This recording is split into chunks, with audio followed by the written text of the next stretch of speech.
grâce à si je clique là, l'animation aura saisi que en défense sur plusieurs composants de la page. Que je mets ici un preview all. Et avec preview all, si je teste là, on va aller du haut vers le bas avant de revenir au milieu. Tout d'abord, nous allons nous concentrer sur comment fonctionnent les animations, quand et où les implémenter. Si on ne sait pas, vous allez remarquer, il y a ces petits indicateurs-ci. Là, ce sont des signaux qui montrent qu'il y a une animation sur ce composant. C'est à ce moment qu'on se pose la question sur où déclencher les animations. C'est assez simple. Si on clique là, il y a ce petit triangle. Là, si je suis sur le triangle là, animation qui s'affiche. Voilà, c'est ici que on actionne l'animation. Il y en a plusieurs. Il peut se déclencher de deux façons. La première, c'est avec un one page load.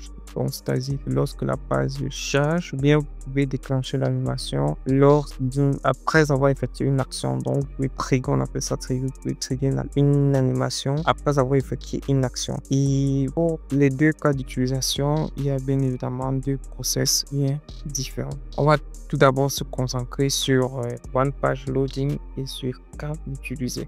One page loading, comme son nom l'indique, c'est précisément lorsque la page charge, lorsque la page load. S'il faut revenir par exemple ici sur une page vierge où il n'y a pas d'animation, on va faire un petit test pour déjà voir comment la page se comporte. Ok, au chargement de la page, vous allez bien remarquer que le composant est figé. Il n'y a aucune interaction, rien de vraiment attrayant à voir.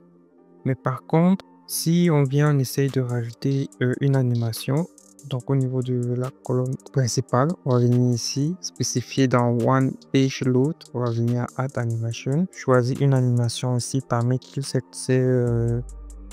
panoplie de choix. Donc on va prendre mon préféré qui est FAD, le plus simple à mettre en place au chargement. On va pas se peiner à changer les paramètres. Vous allez vous rendre compte que si on clique par exemple sur Preview, qu'est-ce qui va se passer? Voilà.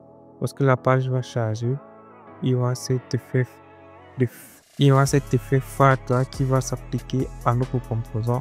Et déjà à ce niveau, votre application va sembler beaucoup plus professionnelle. Donc si on fait le loading, vous voyez, c'est beaucoup mieux et agréable à voir. Donc si on revient ici et qu'on regarde plus en détail, là vous allez remarquer que lorsque on survole cette type d'animation, déjà à première vue vous avez les indicateurs sur comment est censé se comporter clairement l'animation. Donc si on regarde par exemple sur Rotato, Shake, il y en a pour tous les goûts. Donc Blue, il y en a pour tous les goûts. Donc là il y a par exemple le Shimmer, j'en ai fait une vidéo, vous pouvez aller regarder. Très important. Donc au niveau du slide par exemple, si nous prenons le cas des slides, là vous allez remarquer que lorsque vous choisissez une animation, il y a ce bloc-ci qui est très important. Ce bloc vous permet de configurer déjà ce type d'animation. Là par exemple, si on vient faire un test, on choisit une configuration et cette configuration est par rapport à l'axe des abscisses et des ordonnées. Si par exemple si je choisis de débuter l'animation, donc si je choisis que l'état initial prend une certaine valeur, si je décide de choisir que l'état initial de mon application tend un peu plus vers la droite, ça veut dire que lorsque l'animation va se lancer, l'animation va débuter clairement de la droite pour venir par exemple ici vers un état précis vers la gauche. Et là si je fais le test, vous voyez, je vais aller d'un état que j'ai choisi vers la droite pour revenir à un état précis dont je vais choisir la valeur vers la gauche. Vous pouvez, ça fonctionne du côté à l'horizontale, mais aussi à la verticale. Si on fait le test à la verticale, si je mets ici 0, 0 et que je décide que ok, l'animation va commencer du haut, par exemple vers le bas. Si je teste là, on va aller du haut vers le bas avant de revenir au milieu. Donc c'est un peu dans ce sens que vous pouvez jouer avec ces paramètres là pour clairement dompter le principe qui se cache derrière ce phénomène d'animation et que je trouve vraiment ce côté mais pourtant très intéressant. Donc si par exemple là il y a slide, mais vous pouvez aussi utiliser ou bien vous pouvez déjà observer un peu plus en détail. Il y en a vraiment pour de tout et de n'importe quoi. Donc là, si j'ai choisi par exemple ça, quand on fait un test là, donc Preview vous permet déjà de, comme j'ai dit tantôt tout à l'heure, d'avoir une idée sur comment va se comporter l'animation. Donc là, vous voyez, c'est extraordinaire, c'est extraordinaire.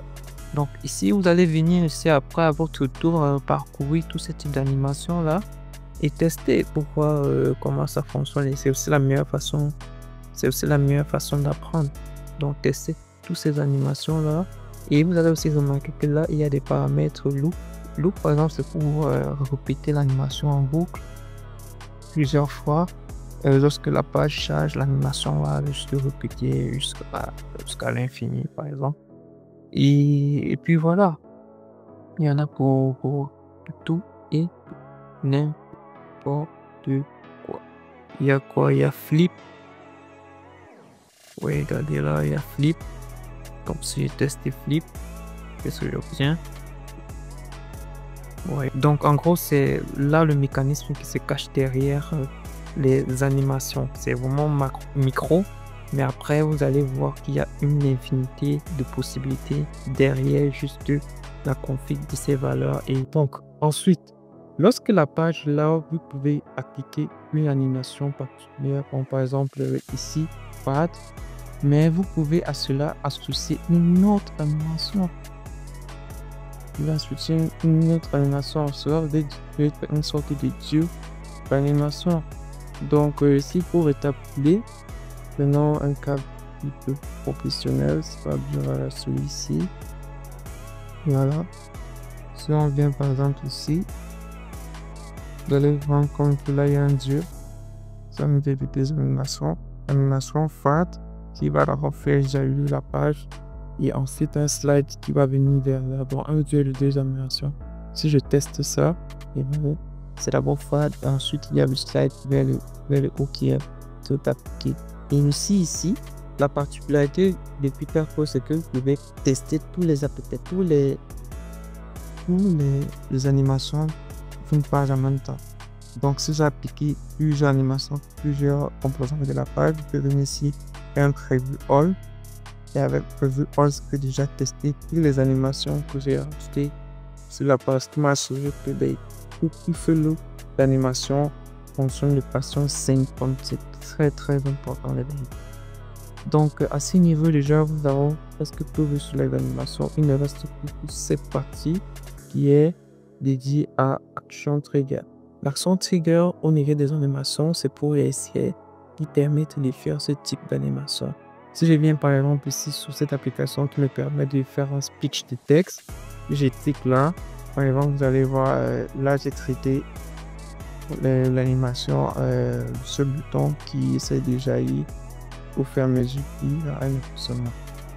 Vous avez vu, j'ai pas eu besoin de recharger la page pour la question, justement parce que j'ai mis un trigger derrière le bouton et parce que je clique sur le bouton, ça lance directement l'animation s'exécute en arrière en bas. Et voilà ça, si tu cliques là, l'animation va s'exécuter en bas. Donc si je viens ici, au niveau de notre petit point, vous avez une config Action Trigger et donc refait l'animation qui est censée s'appliquer lorsque je vais sur le bouton. C'est-à-dire ce qui était tu vas me permettre de bouton de finir. Voilà. Donc, une fois que j'ai exécuté l'animation ici, il ne me reste plus qu'à venir sur le bouton qui est censé sur lequel, lorsque je vais cliquer, ça va déclencher l'animation. Vous voyez ici, je dois rajouter dans la barre de ici, vous avez recherché animation. Et chercher animation. Une fois que vous avez choisi animation, on va vous demander ici de sélectionner le conteneur ou bien l'élément qui est censé s'aligner. Vu que nous, c'est notre contenu, on va choisir construire. Ensuite, là, vous pouvez lancer l'animation, stocker l'animation, reset l'animation ou bien faire en sorte que l'animation fonctionne dans le sens inverse. Dans notre cas, ce qui nous intéresse, c'est lancer l'animation. On va en format en loop. Donc, en loop, c'est plutôt ça tourne en boucle. OK, et s'il n'y a pas de plus d'options, peut-être pour faire lancer l'année nationale le 5 ou bien l'unité en régie ou l'élection. Donc, après les tests, forcément, vous allez obtenir, pas forcément, pas forcément, vous allez obtenir un support comme ça. En gros, c'était tout pour cette vidéo. N'oubliez pas de vous abonner, d'appuyer sur la communauté de personnes, de partager la vidéo avec votre groupe. Et c'est de cette façon que vous avez beaucoup de soutenir. C'était bien. Ciao!